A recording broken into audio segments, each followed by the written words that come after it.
Welcome to the final video in the series 12 Steps to Spiritual Freedom. In this video, Peter will take Martha through steps 10, 11, and 12, building on the previous steps and leading to a wonderful conclusion. So the 10th step is we do this every time we're disturbed.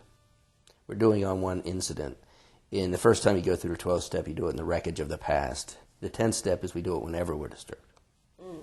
So we're picking up these sheets whenever we're disturbed. Yeah, whenever.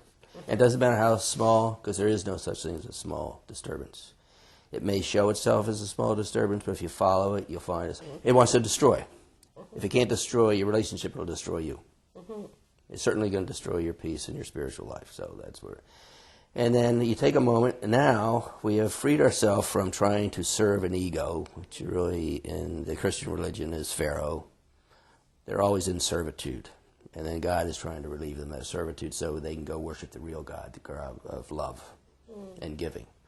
So just take a moment. The 11th step is having been relieved of the bondage of self.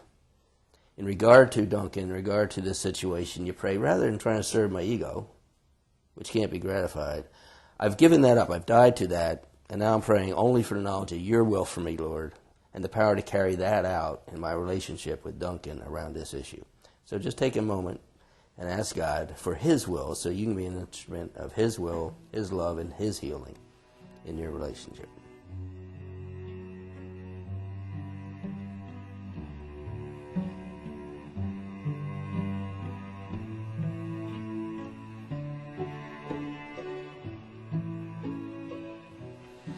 And the word that comes to me when I just am quiet is freedom.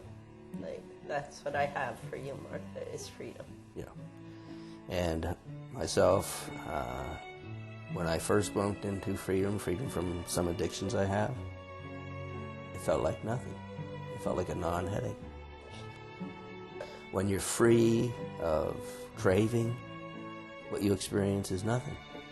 And then you realize nothing is like not being hungry, not being cold, Not having an earache. Not having an earache. It's called freedom, and it has a quality that you give up your life for. So, 12 is whatever God tells you when you open your heart, asking for the knowledge of His will for you and the power to carry that out. You do your best to carry that out. That's the 12th step. Having had a spiritual experience, having had a spiritual awakening from the death of the ego, you carry this message in your life, in your relationship with Duncan. That becomes a 12 step for other people. It becomes an example for other people that the spiritual path actually changes a person in their relationship. And you don't try and change anybody about that. You just live the life God tells you.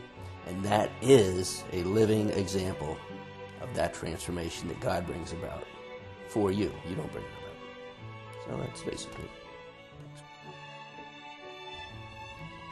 In step 10, Martha will continue to be aware of any time ego concerns arise, immediately surrendering them to God. In step 11, Martha will continue to pray for a knowledge of God's will and for the power to live according to it in her marriage. And finally, in step 12, Martha will go forward in freedom, interacting with her husband in love and without the burden of ego.